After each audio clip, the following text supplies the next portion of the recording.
तो आज की क्लास में हम बात करेंगे छोटी भिन्न क्या होती है और बड़ी भिन्न क्या होती है और उसको पहचानने का तरीका क्या है। कैसे हम पता करेंगे कोई भी हमारी जो भिन्न है वो बड़ी है या छोटी है। तुलना की जाती है कि दो भिन्न दी होंगी, कहेगा इनमें से कौन सी भिन्न बड़ी है या फिर कौन सी छोटी है। बहुत सारी भिन्न दे देगा, 3 से 4 दे देगा और आपसे पूछेगा इनमें से सबसे बड़ी भिन्न कौन सी है या सबसे छोटी भिन्न कौन सी है। या फिर आपसे ऐसे पूछेगा कि 4 भिन्न आपको दे देगा, कहेगा इन संख्याओं का आरोही क्रम बताइए या फिर अवरोही क्रम बताइए। तो आरोही क्रम बताना हो या अवरोही क्रम बताना हो तो सबसे पहले आपको क्या पता करना होता है कि अगर आपको पता चल जाए कौन सी संख्या बड़ी है कौन सी छोटी है तो आप उसी हिसाब से उसको आरोही और अवरोही में व्यवस्थित कर सकते हैं। तो मेन मुद्दा है आपका कि भिन्न को पहचानना। कैसे हम पहचानेंगे कि कोई संख्या छोटी है या बड़ी है भिन्न के रूप में। तो चलिए देखते हैं कुछ भिन्नों को। तो देखते हैं, जैसे मैंने मान लिया 1/2 और 1/4। मैं आपसे पूछूं इनमें से कौन सी संख्या कौन सी भिन्न बड़ी है आपकी, कौन सी छोटी है कौन सी बड़ी है। तो आपको नहीं दिख रहा है कौन सी बड़ी है कौन सी छोटी है और आप नीचे हर को देख करके भी नहीं बता सकते। अगर हर को देखेंगे तो इसमें हर बड़ा है इसमें हर छोटा है, तो ऐसे नहीं बता सकते। लेकिन करेंगे क्या, जब भी आपको दो भिन्न दी हो या 2 से अधिक दी हो, 3 दी हो, 4 दी हो, 5 दी हो, कितनी भी दी हो, तो सबसे पहले आपको इनके जो हर हैं हरों का क्या निकाल लेना है, लासा निकाल लेना है। 2 और 4 का एलसीएम निकालोगे, लासा निकालोगे 2 और 4 का। तो लासा निकालने की तरीका यही होता है फैक्टर विधि से, 2 1 कम 2, 2 दूनी 4। फिर तो आपका लासा आ जाएगा 2 गुणे 2 का मतलब 4। कितना आ गया लासा आपका, 4 आ गया। फिर से आपको यही भिन्न ऐसे लिख लेना है 1/2 1/4। और जो भी आपका लासा आया है 4 आया है तो 4 से दोनों में क्या करा देना है, गुणा करा देना है। 4 से दोनों में गुणा करा देना है, तब 2 दूनी 4 यहाँ आएगा, 4 1 कम 4। तो जब इसका आपस में गुणा कराओगे तो 2 1 कम 2 आ गया और 1 का 1 से कराया तो क्या आ गया, 1 आ गया। यानी इस वाली भिन्न का मान हमारा जो हल करने पर आया वो 2 आया और इस वाली का क्या आया, 1 आया। तो अब आप बताइए 2 बड़ा है कि 1 बड़ा है।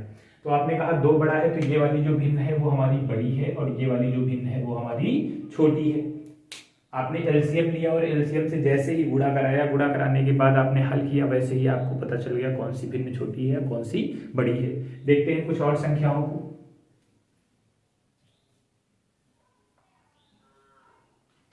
इस बार हमने 2 संख्या ली थी, इस बार हम लेते हैं 3 संख्या। जैसे मैंने ले लिया 1/2, 1/4 और 1/8। 2 4 8। यहाँ पर इस बार जो हर आया है वो क्या आया है, 2 आया है, 4 आया है, 8 आया है। 2 4 8 का जो लासा होता है वो क्या होता है, 2 4 8 का जो लासा होगा वो हमारा क्या होगा, वो हमारा 8 ही होगा। क्या होगा, 8 होगा। 2 4 8 का जो लासा होगा वो हमारा 8 होगा। तो इसमें भी हमको किससे, 8 से गुणा कराना है। इस वाली में भी हमको 8 से गुणा कराना है और इस वाली में भी हमको 8 से गुणा कराना है। जब इसको 8 से गुणा कराओगे तो इसका मान 1 आएगा। 4 दूनी 8, इसका मान 2 आएगा। 2 4 को 8, इसका मान क्या आएगा, 4। तो देखो 1/2 वाली भिन्न का मान 4 आया, 1/4 वाली भिन्न का मान 2 आया, 1/8 वाली भिन्न का मान 1 आया। तो इसमें देखो सबसे बड़ी हमारी क्या है, 1/2, फिर उससे छोटी है 1/4 और सबसे छोटी क्या है, 1/8। अगर इसमें आपसे पूछा जाए सबसे बड़ी भिन्न बताइए तो सबसे बड़ी भिन्न आपकी क्या है, 1/2 और सबसे छोटी भिन्न बताइए तो सबसे छोटी भिन्न आपकी क्या है, 1/8। अब इसी को और भिन्न लेते हैं, थोड़ी सी बड़ी डिफिकल्ट भिन्नों को भी देखेंगे। जैसे मैंने ले लिया 3/5 और 9/7।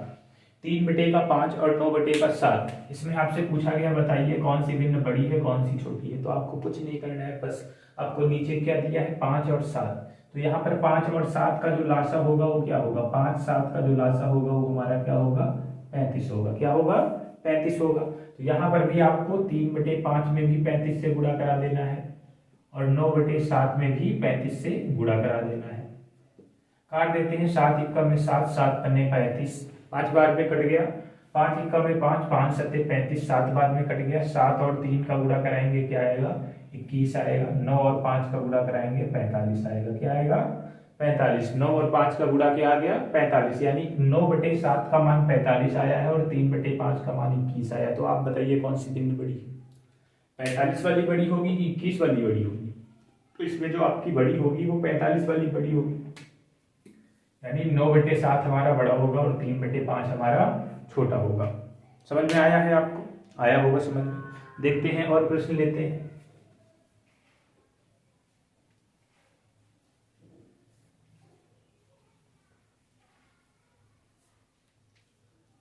जैसे हमने प्रश्न ले लिया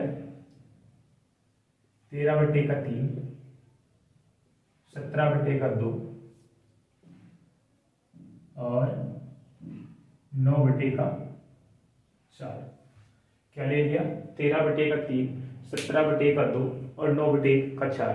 इसमें आपसे मैं पूछ लूँ इसमें से कौन सी भिन्न बड़ी है कौन सी भिन्न छोटी है, तो आप कैसे पता लगाएंगे?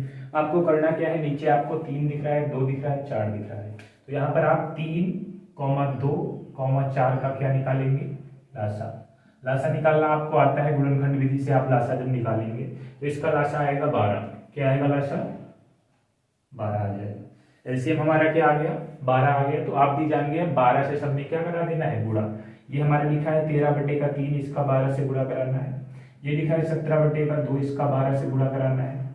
ये लिखा है 9/4, इसका 12 से गुणा कराना है। काटेंगे 4 तियां 12, 2 छक्के 12, 3 चौके 12। इसको जब हल करेंगे तो 13 चौकों कितना होता है? 52। इसका मान आएगा 52।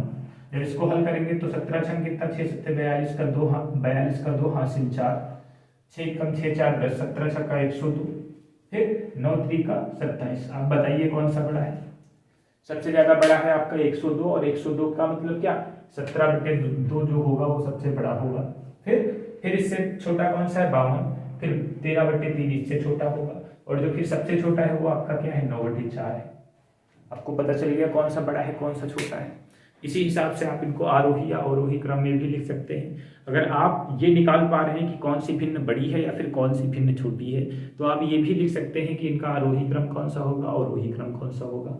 अगर इसमें आरोही और अवरोही में लिखना होता, मान लीजिए आपको बढ़ते हुए क्रम में लिखना था, तो सबसे पहले आप लिखते 9/4, फिर आप लिखते 13/3 और सबसे बाद में लिखते 17/2। ये आपका हो जाता आरोही क्रम, और इसी को हम क्या कहते हैं? बढ़ता हुआ क्रम कहते हैं। तो समझ में आया होगा आपको कि भिन्न कैसे पता करनी है कि कौन सी भिन्न छोटी है या फिर कौन सी भिन्न